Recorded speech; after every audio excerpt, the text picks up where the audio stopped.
Once again, there's so many things going on that I don't even know how to present or organize them. I mean, I know that's literally my only task in this video. But anyway, welcome back to Parallel Lives episode 21. The last episode was already a huge milestone for both families. Red, Anita and Stuart moved to their new home, the Yellow parents divorced, Anita and Quinn finally finished renovating their house and threw the party. And on this party, Anita not only showed the house to her family, but also this was the first time her fiancé met her mother, which we know can be quite a risk. But fear not, Molly found Gwen super nice and now she can't wait to get to know her better and to attend the wedding.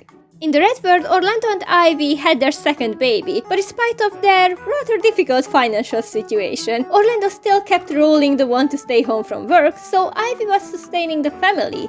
Until she wasn't, because she got fired. But at least that triggered Orlando to roll the promotion once, so he will probably go to work one day, just not today. Oh, and have I told you that Ivy's pregnant again? Rose from the Red family made it to adulthood and couldn't wait to move out and start her life with Ash. You know, this is the guy that Molly was trying to force on Anita instead of Stuart, but eventually Rose ended up dating him as a teen. But the problem is that Ash is a huge romance sim who had entirely different plans for his adulthood, so the rejection was unavoidable. Which is really sad because he was a huge part of Rose's plan both financially and emotionally. She was not expecting to move in here alone. Anyway, Rose got really upset about the whole thing, and as a revenge, she decided to hook up with the first person she crossed. And as you already know, this is a very small world and a very small apartment. Hello there.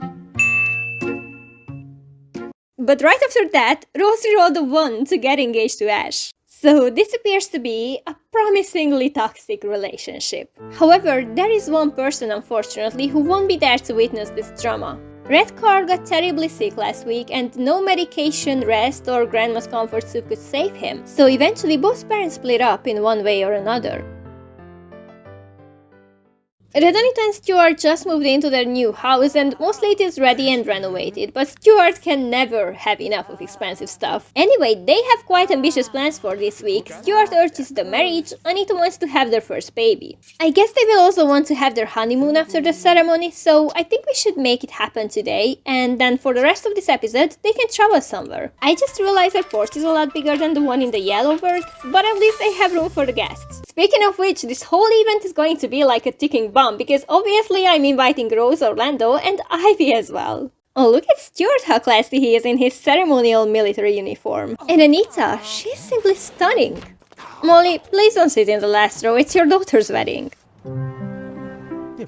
Thanks, Charlotte. I don't think you could look any more uninterested. Also, it looks like not everyone is genuinely happy for them. I mean, if you just think about that, Orlando could have been the one standing there with Anita right now and living in this beautiful house. But he really screwed it up and now he lives in a one-bedroom flat with 2.5 children working a minimum wage job. So yeah, it's understandable. Oh, someone is making a toast. How nice. Wait, where's Stuart? Oh, there you are, hiding from the guests in the toilet. It's our wedding, Stuart. Our wedding. You have to come out of the toilet and deal with it. Oh, I'm really sorry, everyone, but these chairs are quite expensive for your butts. Whew, okay, last guest is gone. Time to book the travel and off we go.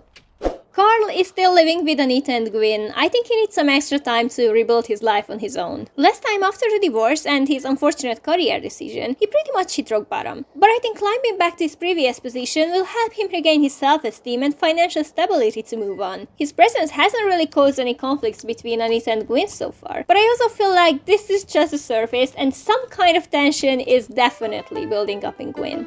Yay, you're so great, honey! Oh god, let me grab a drink. So what I mean is that in this family relationship triangle that they are part of right now, Anita and Carl get along so well that it almost feels like Gwen is the third wheel. Here you go, Carl. Just leave already. Anyway, it's a Sunday and it's also winter time, so maybe they could celebrate Christmas together. What I'm thinking is that Anita and Gwen could spend the afternoon at the spa while Carl decorates the tree, and then they can celebrate together. I also hope that this would trigger some romantic ones, because now it would be really time to get married and start a family. At least, that's what my mom says. Well, the weather was awful and the place was crowded, but at least Carl wasn't there for a change. Anyway, I really think this helped them relieve the stress a bit, so they could spend a lovely dinner all together, and once Carl went to bed, Anita decided to ask Gwyn on a surprise date under the Christmas tree, which also helped Gwyn to put more faith into their future together and started thinking about the wedding. Wait, you were supposed to be sleeping in your bed, not eavesdropping and ruining the vibes. I hope he gets that promotion soon. Okay, so we are right here checking in at the Twiki Beach Hotel. I think this is one of my favorite places to send them on an island vacation, mostly because of the quick beach access. Anyway, they both can't wait to see this place, so let's just book a helicopter tour. They probably can't wait to get back on a plane 20 minutes after they just landed.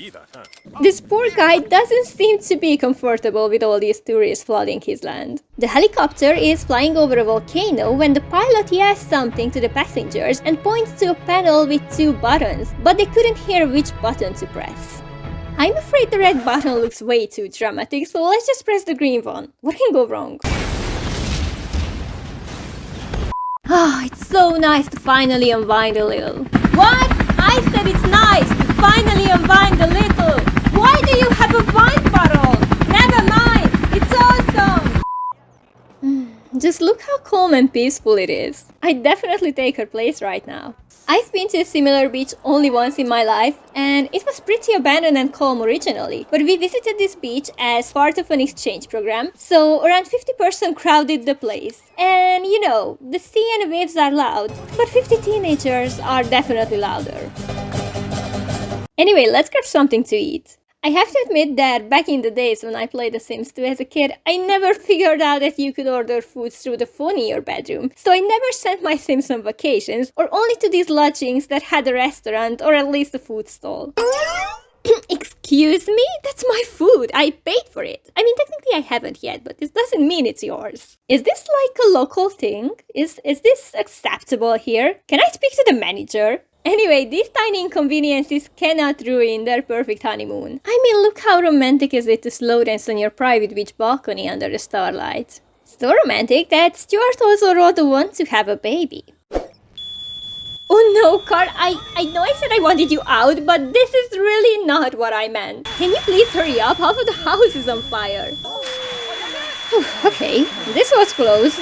Anyway, Judy calls. I wonder what Gwyn will tell to her colleagues. Like, hey, I smell. Half of our house almost burned down today along with my father-in-law, but it's fine. Okay, so Gwyn is playing a video game in lunch break. I mean, you can't really blame her after this morning, right? So her boss comes around and she can decide to show him the game or hide it quickly. I'd say let's show him. She's playing in her break, so it cannot be a problem, and maybe they find a common hobby.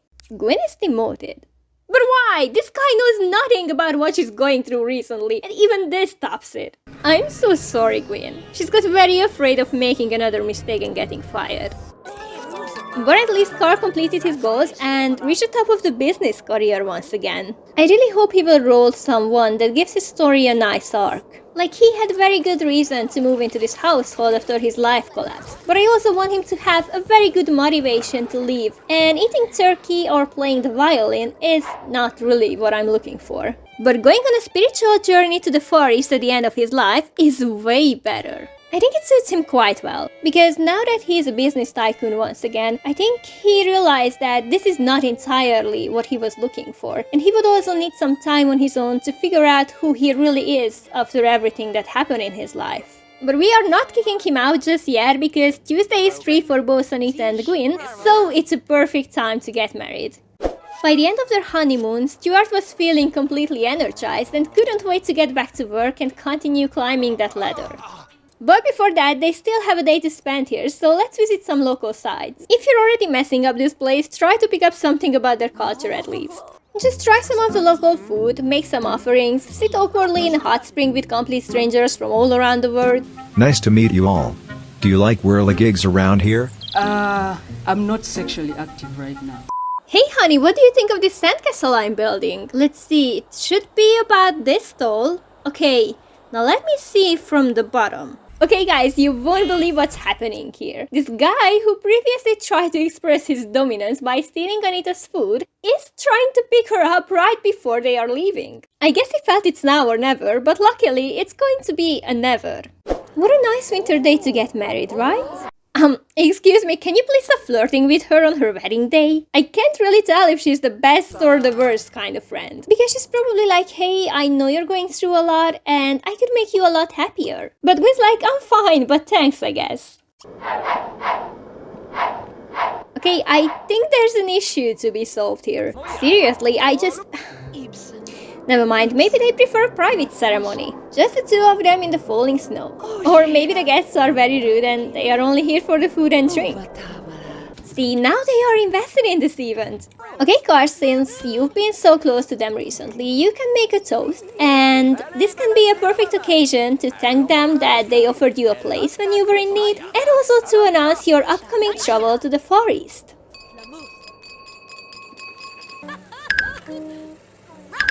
I think Anita drank a bit too much, but it's fine, there's so much to celebrate.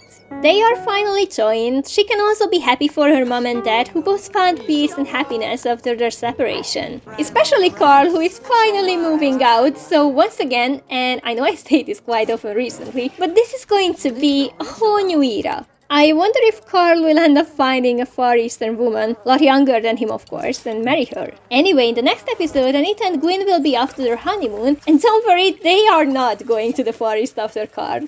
Alright, so that was it for this episode. I hope to be back soon with another one. However, it just takes so long since the household split to progress everyone. I know there's a story progression mod, but I also prefer to keep my eyes on the others. So anyway, thank you so much for your patience and for still following this series. See you soon. Bye guys!